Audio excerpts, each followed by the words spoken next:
And thank you, everybody, for being here. I hope you all have some good questions for me about UX and growth, and I'll be happy to answer all of those at the end. But first, I would like to talk to you about the 3 reasons that your users are not converting. So there's a non-zero chance that you guys have no idea who I am, and you're just here because you love webcasts or something. So very briefly, I'm a user experience designer. I work with a lot of startups. And what that means is that I get to talk to a lot of different companies, and what that means is that I get to see a lot of people make exactly the same mistakes over and over and over and over. And what I'd like to do today is I'd like to help you maybe not make all of those exact same mistakes. So that way you can make your own new mistakes, and that'll make my job really that much more interesting. So here's a common mistake that I see. Generally, a few people will go off for a while, they'll build an awesome product, they're super excited about it. This may be sounding familiar to some of you. They put the app or the product, they put it in the App Store, they put up a landing page on the web, and then they just wait for users to come pouring in. And then that doesn't happen maybe 100% of the time. And so then the companies, they break down, and maybe they do some advertising, or they get featured on TechCrunch, or they try to get it out there. They try to get the word out. And they actually get some users, right? And it's so exciting. And then nothing. The users they come, they look around, they leave, they don't come back. In other words, the users aren't taking that next step. They're not converting. And that's when startups realize that they have what's called a conversion optimization problem. Or, sometimes we call it a going out of business problem. And here's the thing. There are a lot of people with a lot of tactics for fixing conversion optimization problems. I mean, a lot. When I made this deck, there were about 8.5 million results on Google for conversion optimization. So, there's no lack of tips on how to make your conversion better. The thing is, you don't have time to try 8.5 million different conversion optimization strategies. You got to pick one. And that can be tough because, see, what worked for one company isn't necessarily going to work for you. And this may not be the best strategy for picking either. So before I jump into the tips, I want to back up just for a second and define what we mean by conversion optimization. Because honestly, I've heard the term used in about as many ways as there are tips for fixing it. So what I'm talking about when I talk about converting users is moving a user to the next level, whatever that means for you. So let me give you some examples. You can take a visitor to your site or app, and you can turn them into a registered user, right? So, for example, like when the 30 people in the world who don't have a Facebook account visit a Facebook page, Facebook's goal is to convert those people into registered users with their very own Facebook accounts and their very own Facebook friends, right? That's their first step. A visitor could also turn into a returning visitor. So, for example, let's say you have a coffee shop, like an actual coffee shop where they sell physical coffee to people. And generally, when somebody comes into a coffee shop, there's no concept of turning them into a registered user. Very few people register for coffee, although to be perfectly clear, I would if I could. But you do want people coming into a coffee shop to come back, and preferably you want them to come back a lot. So the next step for a visitor to a coffee shop is often turning them into a regular or a returning visitor. Or, hold on to your hats, because this is the holy grail, people. You could turn a visitor into a paying customer. Wouldn't that be great? I mean, you'd actually get money in exchange for letting people use your product. I know this is almost heresy in the startup world, but it's actually kind of a good thing to go for. So, for example, a company like Dropbox, right? They let you use the service for a little while, kind of, first one's free kind of thing. And then when you want more space, they convert you into a paying customer. So here's the million-dollar question for your product. Because you already know all this stuff already, right? I mean, you know what conversion is. You know what your goal is for your own product, don't you? You're going to all this trouble to get people to come and look at your site, right, or your app.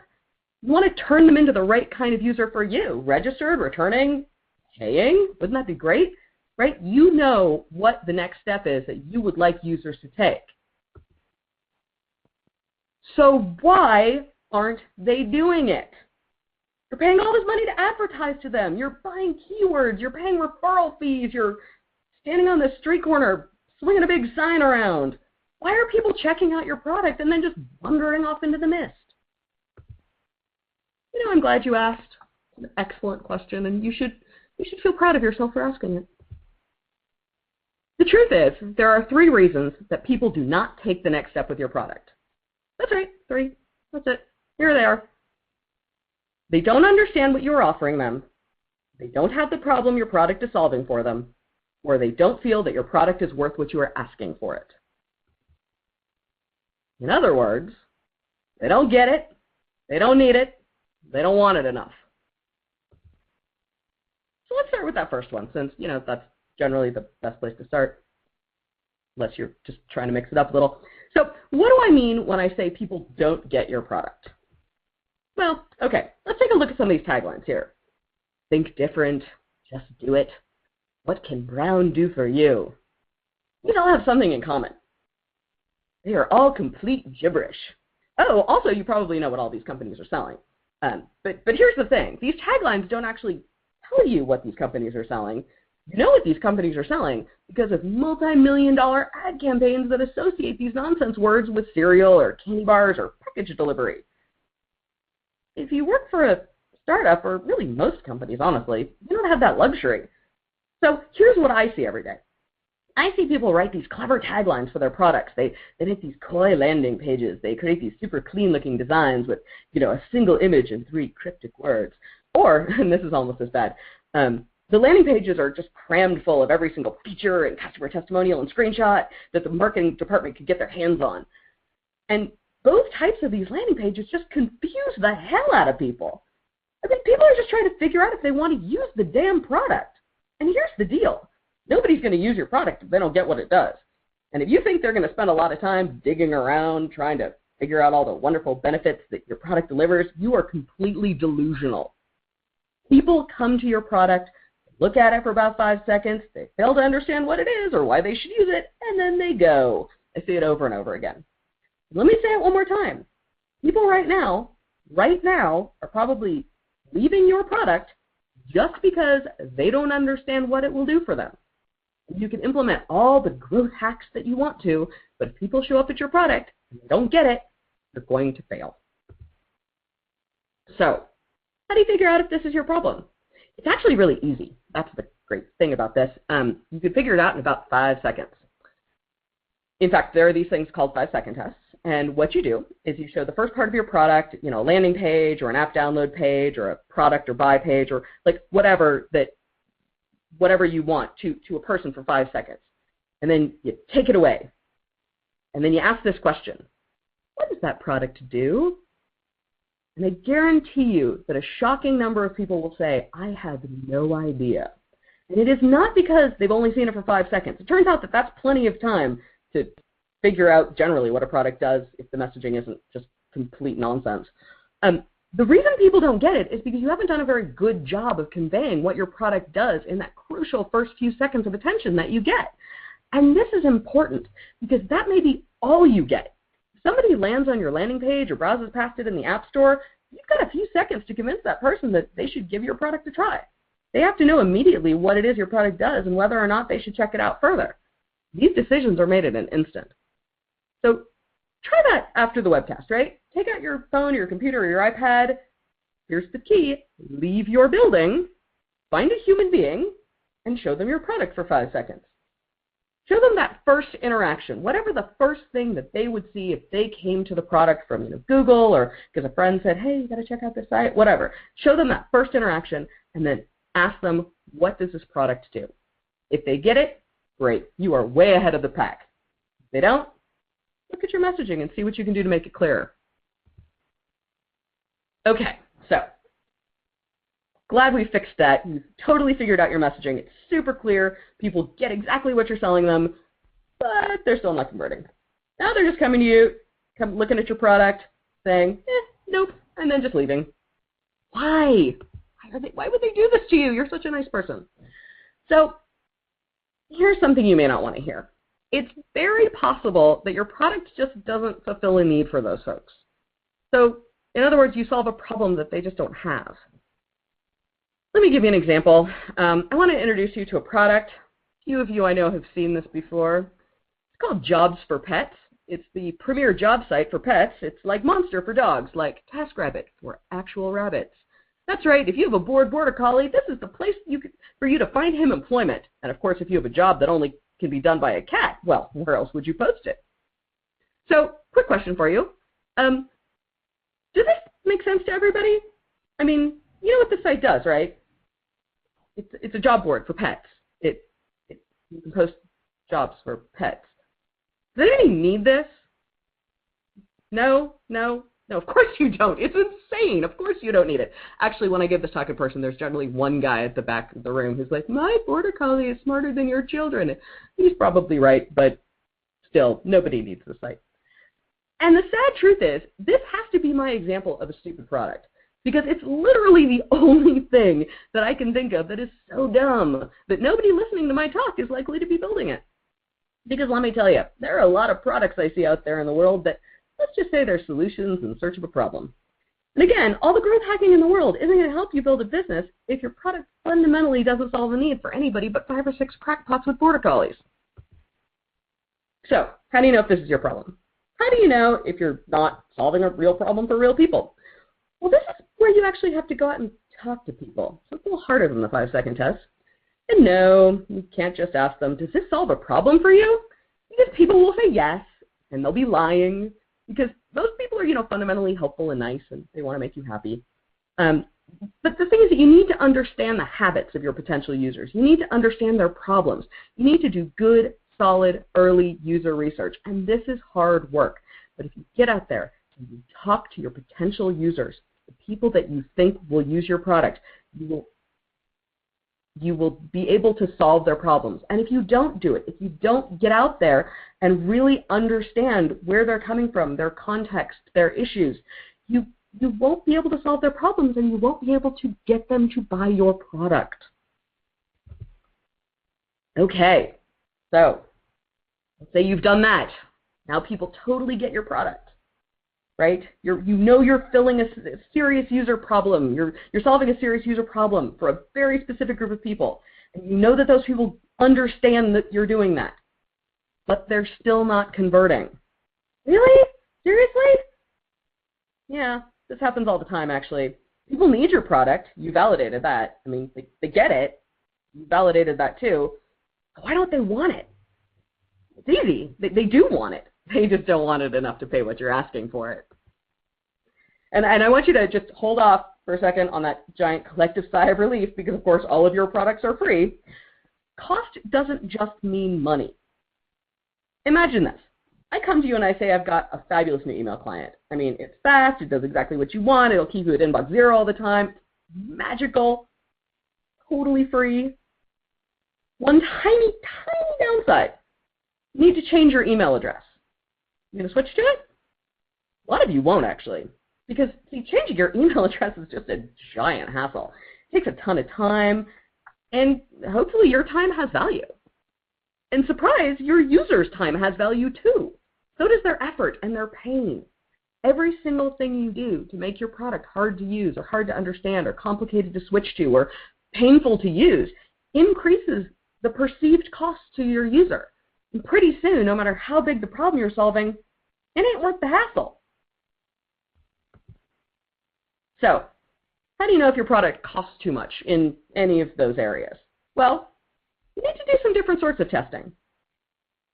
To find out if you're causing your user too much actual pain, maybe not physical, but emotional, you need to do some usability testing. Figure out just what it is that you're actually inflicting on those people, right? How hard is your product to use? How much effort are people having to put in just to solve their problems with it? To find out if you're solving a serious enough problem to justify any effort at all on their part, you might want to get some pre-build commitments. In other words, ask them to pay you before you build anything at all. Tell them what you're going to require. See if they're still offering to give you money to solve that problem. And of course, I mean, you might actually literally be charging too much in real money, in currency. So that's when you're going to want to go and do some price optimization testing. So here's the TLDR. These are the 3 reasons users aren't converting. They don't get it. They don't need it. They don't want it enough. And before we move to questions, I want to tell you why it's important that you figure out which of these things is your problem. You see, if you don't know why people aren't converting, you aren't going to know what to fix. In other words, if the problem is that they don't get it, changing your price isn't going to do a damn thing. If the problem is that your product doesn't solve a real problem for people, you can make the messaging as clear as you want. It won't matter. You can only improve your conversion by first understanding what's keeping people from converting. You can only do that by listening to your users. So thank you very much. I hope you enjoyed the talk. If you did, please check out my book, which I believe is a deal of the day today at O'Reilly. The book is UX for Lean Startups, and you should check it out. And I'm going to answer questions now. If I don't get to your question in Q&A, I want you to send me an email at laura@usersknow.com. I really do answer all of the email that I get eventually, and I can answer some questions on email. So feel free to do that. I'm always happy to help. Thank you so much again for joining and listening. Yasmina. Right. Thank you very much, Laura. We are having questions starting to come in now. Folks, we are at the Q&A portion. Please, if you have a question for Laura, open that group chat, type it in, send it in, and we'll take as many as we have time for. All right, we'll start off with Alistair, who would like to know, Alistair Jeffs, what's the better way to convey within 5 seconds, text or pictures? That's an excellent question. I would say probably some combination of both, and I would also say, I'm going to answer about 70% of these questions with the words, it depends. I think that because landing pages and messaging are so easy to test, the best thing that you can do is to just try a bunch of different versions. Try it with pictures, try it with text, try it with text over pictures. It's going to vary depending on your users and the, whether it's mobile or web or physical product. It's going to depend on the medium and the advertising. So try a bunch of different things and, do those 5-second tests and see what works best for you. But I'm going to go with my gut is some visual and a very small amount of text. Never, the one thing I can tell you is never a giant block of text. That is always bad. Perfect. Let's see here. Next question from Shayla. I feel my product is worth what I'm asking for it. If I lower the price, won't that just devalue it and potential customers will view it as a lesser product? Yeah, that's absolutely possible. Your problem, the reason that people are the reason that people are not converting or are not adopting your product may not be the price if you feel like it's worth what you're asking for it. Now, the cost may be too high, again, in time or pain, right? It may be that the problem that you're solving is totally worth the money you're asking, but it may be that it's just too hard to use or it's too hard to switch to. It may be that people don't get it. So your price is only one small piece even of the, they don't, want it enough. And that's only one of the possible reasons people aren't converting. So before you go in and start, playing with the price, definitely check to see if it could be one of the other problems. There's a reason that the things that the tips that I give are in the order that I give them, and it's mostly because that's the order in which I see most people fail, and it's also the order in which people make decisions about your product. So in other words, if I come to your product, the first thing I'm making a decision on is whether or not I even understand what it does. I'm not going any farther if I don't get it. Then I'm going to evaluate whether or not I need the product pretty quickly. That's my next step. I get what this does. Yeah, I don't need it. I'm still going to leave. So if I understand it and I do need it, that's when I start evaluating, is it worth it to me? So like I said, your product may be totally worth the price that you're charging for it. In money, it might not be in time or pain, or it might just be that people don't get it or they don't need it. Perfect. Next question here from Rainer. Are there addresses with research info of products which sold the most by e-com? Are there numbers of the most effective sites with sales? Probably, or possibly. I don't know. Sorry, I don't. I tend to focus on the products that my clients or that that I'm working on, I tend to focus on those. I don't worry too much about other people. I'd rather make the product that I'm working on sell more than worry about if it's selling more than Amazon. Okay, our next question here. And folks, again, if you're just joining us, we are at the Q&A portion. You can download a copy of the slides in the green folder, the resource widget there in your tray. Take a look through it. Please send in your questions for Laura, and we'll take as many as we have time for. All right, next question here from AJ. Should we leverage native Play Store like Apple App Store or Google App Store to charge for customers? Can you repeat the question? Yes. Should we leverage native Play Store like Apple App Store or Google App Store to charge for customers? To charge? You mean to charge? I'm not sure if I understand the question entirely. Just should you charge customers through the Google Play Store? Yes, you should charge customers wherever they will pay you and whatever they will pay you that is fair for your product. I mean, if you're asking about in-app purchases or whatever, it's entirely up to your business model. But I mean, if that's the way that you charge, then I think that's a perfectly reasonable way to do it. Thank you. Let's see here. The next question is from Catherine, and she'd like to know, would your advice differ substantially for a website that is meant to build community? Oh, that's an excellent question. No, not in this context. If it's meant to build community, you still need to understand all three of these things. You think about it, right? Like, say that you come to a product or a physical place, right? Like, let's say that you go to a meeting or a club or something, an exercise class. I don't know, something, some gathering of humans, right? You're still going to evaluate it as a person. Like, am I going to come back to this gathering of humans? You still have to go, like, do I understand what is being discussed here? Do I understand what the community is about? Do I understand what the values and the beliefs of the community are, and whether these, I mean, do I get what these people are talking about? You still have to say, like, is this something that I, need, right? Do I need this sort of community in my life, right? Some communities, absolutely. Some communities are really important to some people and not to others.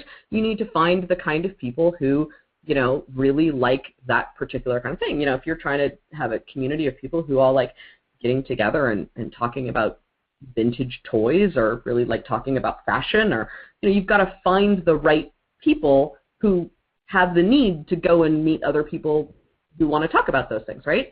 And then I would say that the only part is like, they have to want it enough. And in this case, really, building community, I'm guessing that you're not charging an actual fee, although, you might be. But if there's no cost associated with it, in dollars, there's still a cost in, again, pain and time. If it's too hard to join that community, if I have to drive too far, or, if I have to use a product that's really hard to use, or if it takes a huge amount of my time and I'm just not willing to do that, then yeah, like those are all costs to me.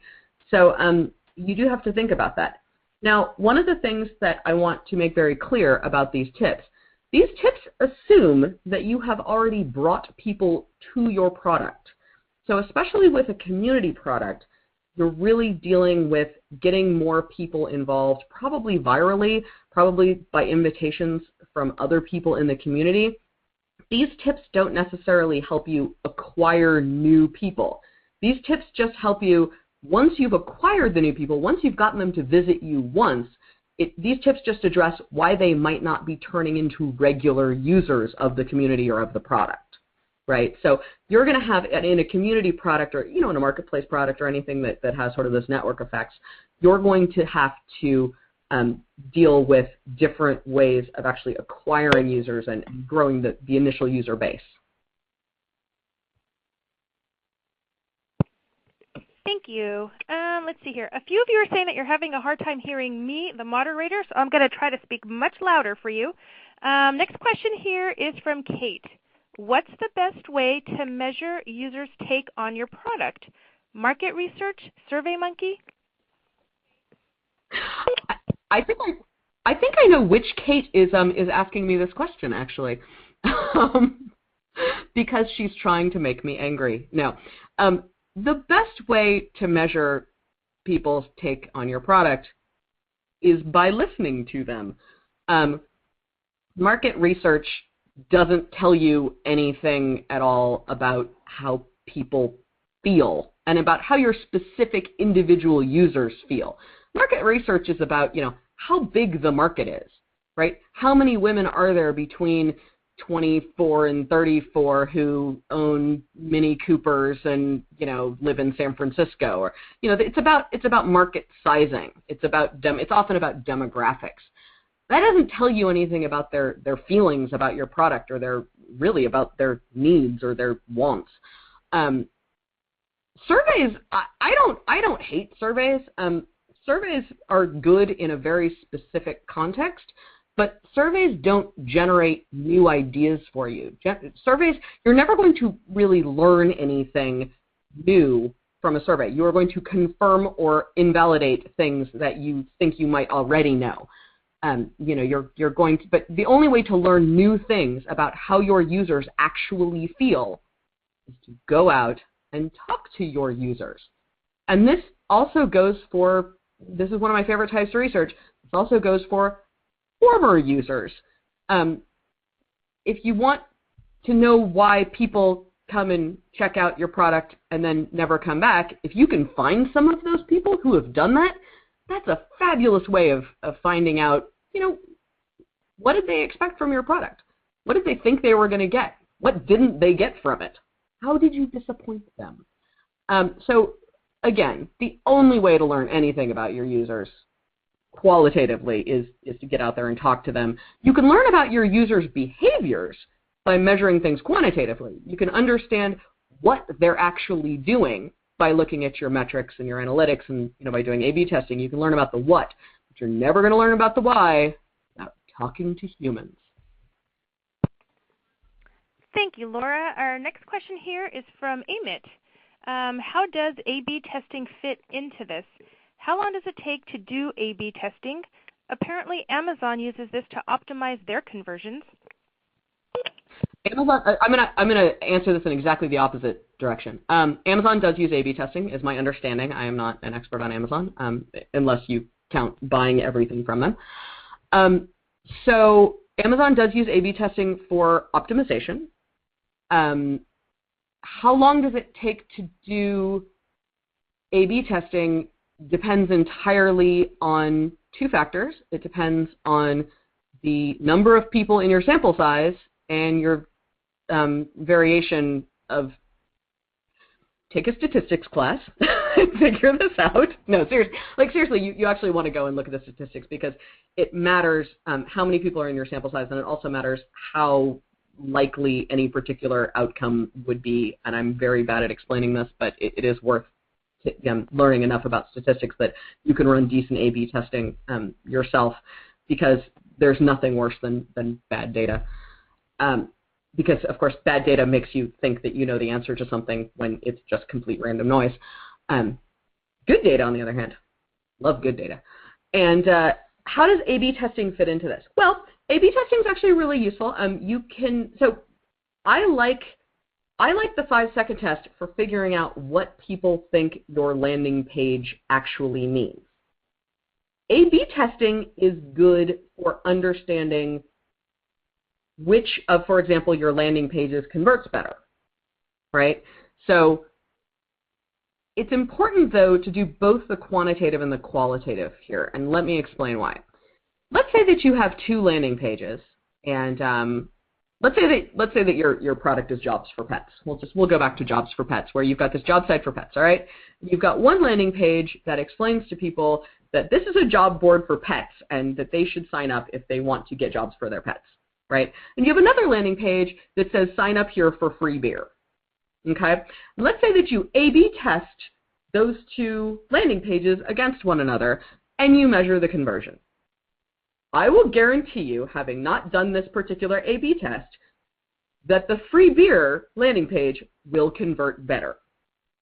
However, it will not convert necessarily the type of people who want to find jobs for their pets. So, while the A/B test is great for telling you, look, this was the actual user behavior, you actually might need to do qualitative research to understand, why people signed up. Now, you're obviously not going to have 2 landing pages with 2 such completely ridiculous messages. But sometimes you will have messages that convert well, but aren't necessarily converting the right kind of people. They're not converting the type of people who are actually going to then take another step, right, who are going to end up paying you, or who are going to end up sticking around and retaining and being good users for you. So use A/B testing, absolutely. Use it to understand, when you try some new feature, when you try a new landing page, when you try adding anything to your product, when you try changing anything to your product, absolutely, A/B test it. See which one works better. You want to make sure that this new feature that you just released doesn't actually hurt your product. On the other hand, also do your qualitative research. Also understand why it's doing better. Because, then you might be able to take those learnings and apply them to other pieces of your product, which would be lovely, so you didn't just have to guess all the time.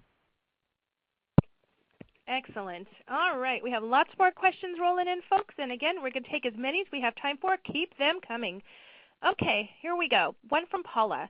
What are your thoughts on lo-fi prototypes and the quality of the feedback from this style of guerrilla test? Oh, okay. There's 2 pieces to this question, and it's awesome, and I love it. I love all of your questions equally, but I love this one especially. So first I'm going to pick apart the question a teeny bit, and just because this is a pet peeve of mine. Guerrilla testing has a very specific meaning, which is sort of like you're going to just go out into the world. You're not going to recruit very specific people. You're just going to go out to a cafe or on the street and just grab people and make them use your product. Don't get me wrong. Love this style of testing. It's fantastic. It is fantastic for exactly one thing. It is fantastic for usability testing on brand new users. That's it. You will not learn anything about your real users. You will not learn anything about, do people need this product? You won't learn anything about do people is this actually solving a problem? You won't learn whether people will use your product by doing this. You cannot learn whether people will use your product with usability testing, and especially not with guerrilla usability testing. However, you can learn, do people understand, would a normal human being, just a consumer, understand what this product does? And if you have a consumer product, like Yelp or Amazon or Secret or, WhatsApp, if you go out and you grab somebody who kind of looks like they might be in kind of your target market, you'll be able to find out, do they get it? Is it too hard to use? You can do usability testing. Does it cost too much in time or pain? You're not going to learn anything about whether it costs too much in money, because you don't know whether they're going to use it or not, and you're not going to learn whether or not people need it. Now, that said, you also asked about lo-fi, low-fidelity prototype testing. I don't mind low-fidelity testing. I don't like paper prototypes for reasons that are in my book, where it's actual paper, because that's not how people interact with things. But I don't mind low-fidelity wireframes and testing. I will say this. The lower fidelity and the lower I'm talking specifically about interactivity here. The lower interactivity a prototype is, the less information you're going to get. So if you're just showing somebody something, you're going to get sort of do they understand it? But you're not going to really understand anything about whether or not they could do anything with it. If they can kind of click through a little bit and do a few little things, you'll understand whether or not they could perform those exact tasks. But you won't understand, for example, whether they're likely to wander around and get lost, or if they're if something's going to be a really complicated interaction.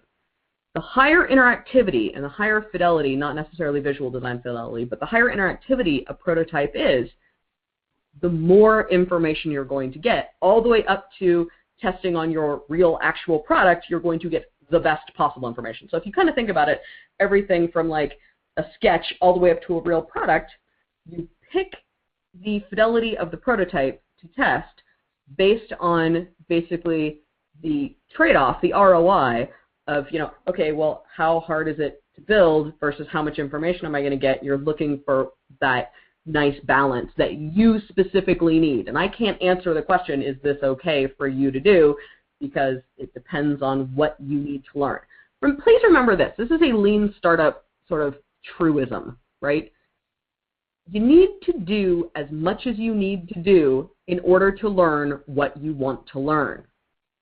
If you can't learn the thing you want to learn from a lo-fi prototype, it's not worth testing it. You need to go higher fidelity. You need to spend the time. It's not all about doing it as fast as possible. It's about doing it as fast as possible and still learning the thing that you need. Thank you very much, Laura. Let's see here. We have a couple questions on Twitter now. Ideas on how to engage users with a 5-second test when there are two distinct categories of users, like business and consumers. Right. So again, the 5-second test will only tell you if people get what your messaging is. So this is important because if you do have multiple very specific users, and in fact, if you have one very specific user, you need to actually do some recruiting. You can't do it in sort of a guerrilla style. This is a little bit of what I was saying before. I always like to say if you're building a product for astronauts, you probably can't usability test it in a guerrilla style unless, the cafe you're hanging out in happens to be across the street from NASA, right, where you might get a few people who know what the hell you're talking about. So if you have business users and consumers, and you want to understand, do the business users, the businesses or the CIOs or whoever you're selling to, do they get the benefit statement that I'm making? Do they get the messaging here? Then you need to actually do the 5-second test with that kind of people. You actually need to recruit some people in your sort of target persona for 5-second testing even. Because, if I show something, if I show my product that I'm building for astronauts to, my brother who's a lawyer, he won't get it. And you know what? That's okay. He's not supposed to get it, right? It's not for him. It doesn't need to speak to him. It needs to speak to astronauts. Thank you. Let's see here. Question from Greg. Do you recommend advertising early in a startup's life? This is an interesting question. I like this. And it's another one that I get to answer. It depends. Yay. I wasn't getting to use that one as much as I normally do. I think that advertising can be a useful way of testing value propositions, for example. Google AdWords, Facebook ads, all sorts of, paid marketing can be fantastic for really quickly doing things like testing messaging. What kind of ads, pull in the most people? What's my benefit statement? What is, you can do this stuff, talk about early, you can do this stuff before there's a product, right? Like you can be driving people to landing pages and understanding what messages are pulling people in very quickly. Now, would I spend a huge amount early on? No. Again, I would spend as much as I needed to learn what I needed to learn. And I wish that I could give you some numbers. I'm happy to just give you some numbers. They will be wrong. They will be lies. I will have made them up, but I will always do that if you ask. Absolutely advertise early. Now, I wouldn't sort of crank up the juice until I was sure that, people got my messaging, that they really, that I was solving a serious problem for people, and that my product was actually usable. So, don't blow everything you've got on advertising early on, but certainly use it strategically to understand your messaging. Thank you very much, Laura. Okay, we've got several more questions here, and as long as Laura is okay to keep on going, we'll keep giving them to you. Yep, I can go till 11, so we got another 15 minutes or so. Okay, get your last-minute questions in, folks, and we'll take as many as we have time for. Here we go from Stefan. How do you measure or improve conversion in corporately purchased SaaS application where we don't have the freemium pipeline and the users aren't the purchasers? Oh, yeah. Okay, so enterprise is interesting because, and I touched on this a little bit before, you have your customer and your user, right? So in this case, conversion, it kind of means a different thing. Now, conversion doesn't necessarily have to be a freemium thing, right? It doesn't have to be that you're converting people for like that you have some free and you convert them to paid. You can still do things like make sure that your customer, and I always define the customer as the person who writes the check. The customer needs to still understand and get your value proposition, right? That's that they don't get it. Still need to focus on that. That is still very important. That last bit about they don't want it enough, you still have to, you sort of have to split it up, right? You have to make sure that it is worth the money to the person who is writing the check, but it is worth the time and pain and effort to the people who are supposed to use it. And this may be less about conversion and more about sort of retention because, you understand, like, it's great, the CIO or the, IT manager or whoever buys your product, they install it, but if they're not actually seeing use out of it because it's just too hard for the people, their employees to use, they're not going to re-up, right? Like they're not going to buy it again. And you still do that early user research to understand that it's solving a really serious problem. The trick is, and this is the hard thing about enterprise, but it does make it interesting. It actually needs to solve two serious problems. It needs to solve a problem. It doesn't really need to solve a problem for the user. Like otherwise, that's the product, right? Like if my, CRM system that I'm using as a salesperson doesn't actually solve a problem for me, I'm probably not going to continue using it, even if my boss says that I really should, or I'm going to use it as little as humanly possible. It's also got to solve a problem for whoever's buying it, right? Like that problem either has to be that, the salespeople are really asking me to buy this thing, and that's the problem that's solving for me. It'll make the salespeople stop complaining. Or the other problem that it can solve for me is, an actual problem, like that this does something for my company, that this is going to make my company more money, that I see the value in it. So when you're doing that early user research, you really need to do contextual inquiry, you need to do ethnography, you need to reach out and listen to both your customer and your user. And when you're doing your usability testing, you don't need to worry about your customer. You don't need to usability test on the person who's writing the check because all he needs to know how to do is write a check. You need to usability test on the actual end user to make sure that this is something that they can use and that this is something that, solves a problem for them as well. So hopefully that answers your question. It's a big, hard problem that lots of enterprise, but basically everybody who sells to both a customer and a user has. Excellent. Thank you so much, Laura. Let's see here. A few more questions coming in. This one is from Hugh Wen. What if the core value of our product is cumulative and that it requires our user to keep using it for an extended period of time before they can gain enough value to justify the cost? Then you have to convince me that is true.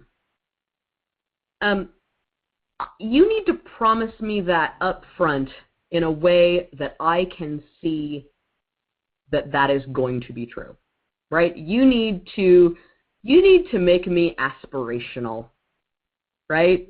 Lots of products are like this. Lots of products don't. Hell, look at the number of diet books that get sold, right?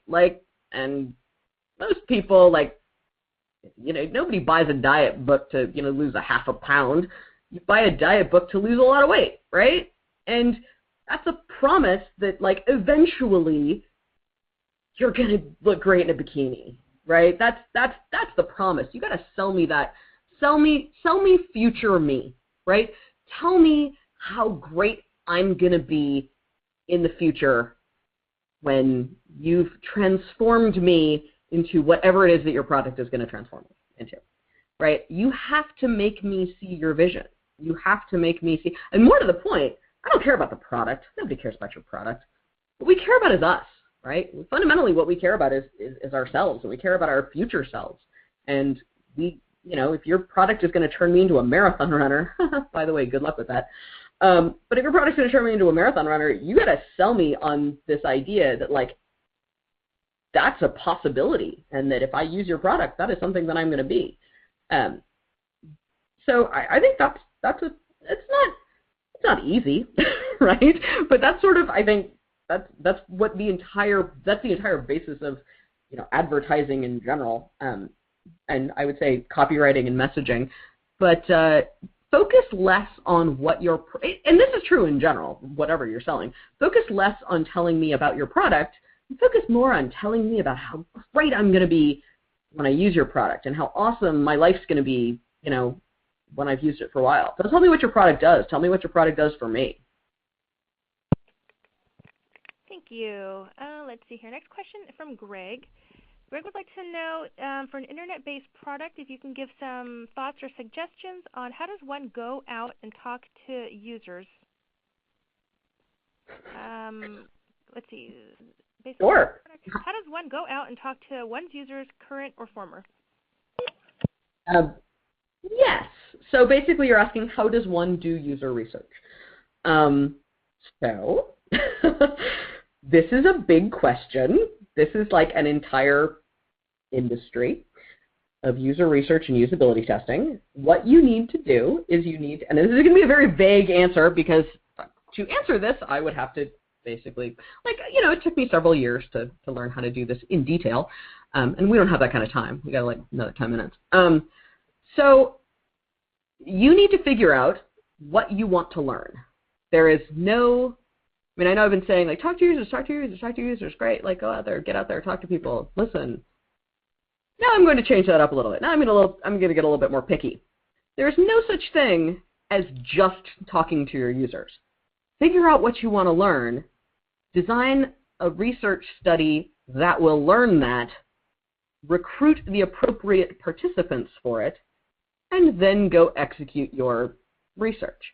It's not, and I make it sound like it's scientific research, and to be fair, that's kind of where it comes from. So think about it as kind of scientific research.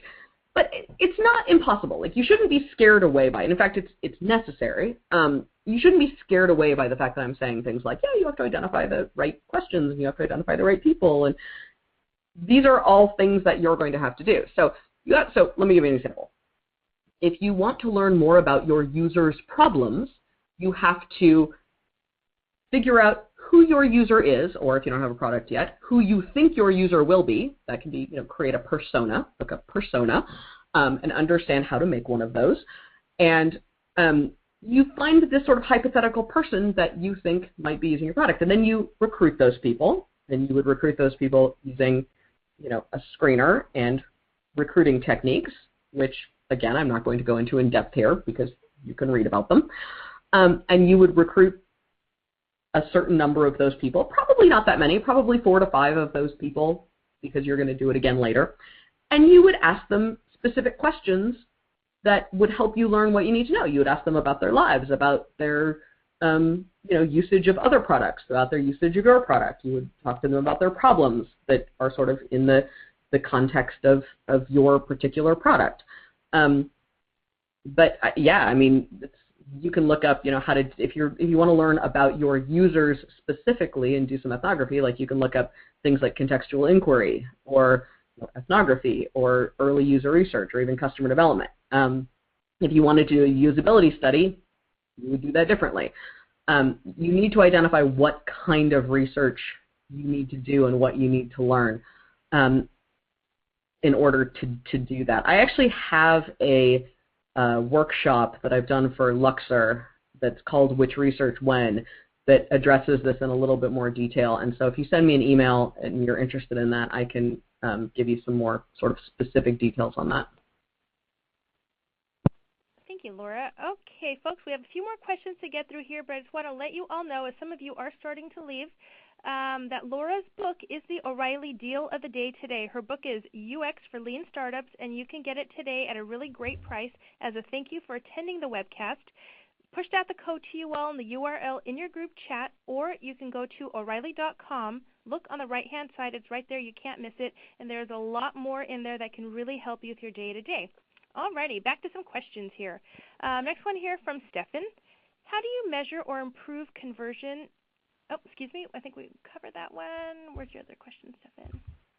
Sorry, folks. Lots of questions to get through here. Okay, we'll take this one from Alistair. So, are you advocating an agile development method to get the higher interactivity necessary for testing? So I like agile. I don't know that those things are at all related. You can create higher interactivity prototypes in an agile environment or in a waterfall environment if that's what you're really into. I'm not. I don't like waterfall. I prefer agile engineering environments. I'm obviously a lean startup person, so big fan of the cross-functional teams and the moving quickly and the iteration and that kind of thing. But they're not, in my mind, tied at all, mostly because I think that designers can make highly interactive prototypes. You don't need to have engineers necessarily build highly interactive prototypes, especially not with some of the interactive prototyping tools that exist these days. Thank you. Let's see here. A few folks are asking, Laura, what are your thoughts or opinions as far as doing testing with colleagues or in-house?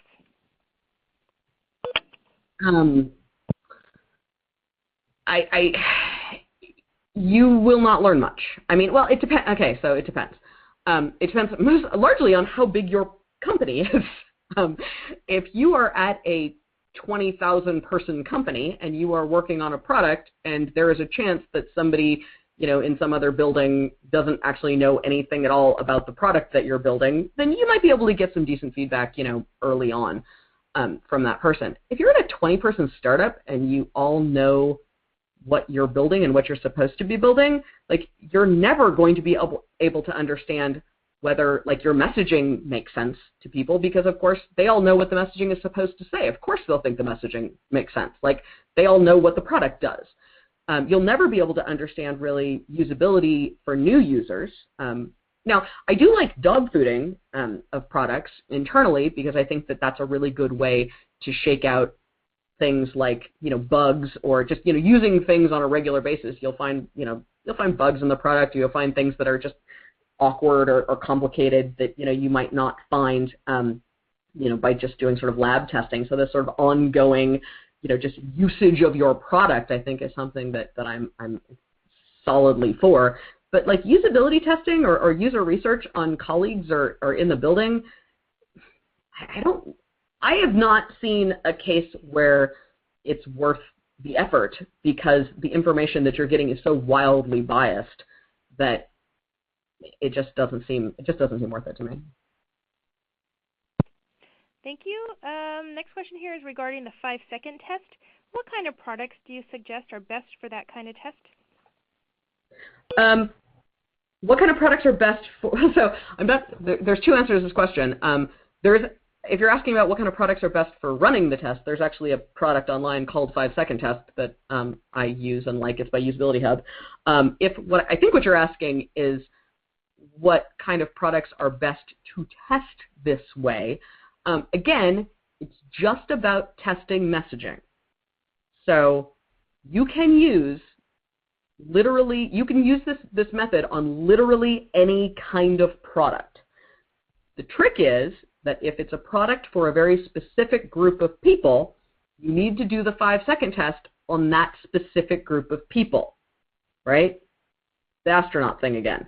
If your product is for astronauts, you need to make sure that your messaging resonates with astronauts, so you need to do a 5-second test on an astronaut, right? If it's just for general consumers, then you can kind of do your 5-second tests on anybody. You can just leave the building and show it to people and find a random person on the street and do your 5-second test on that person to a certain extent.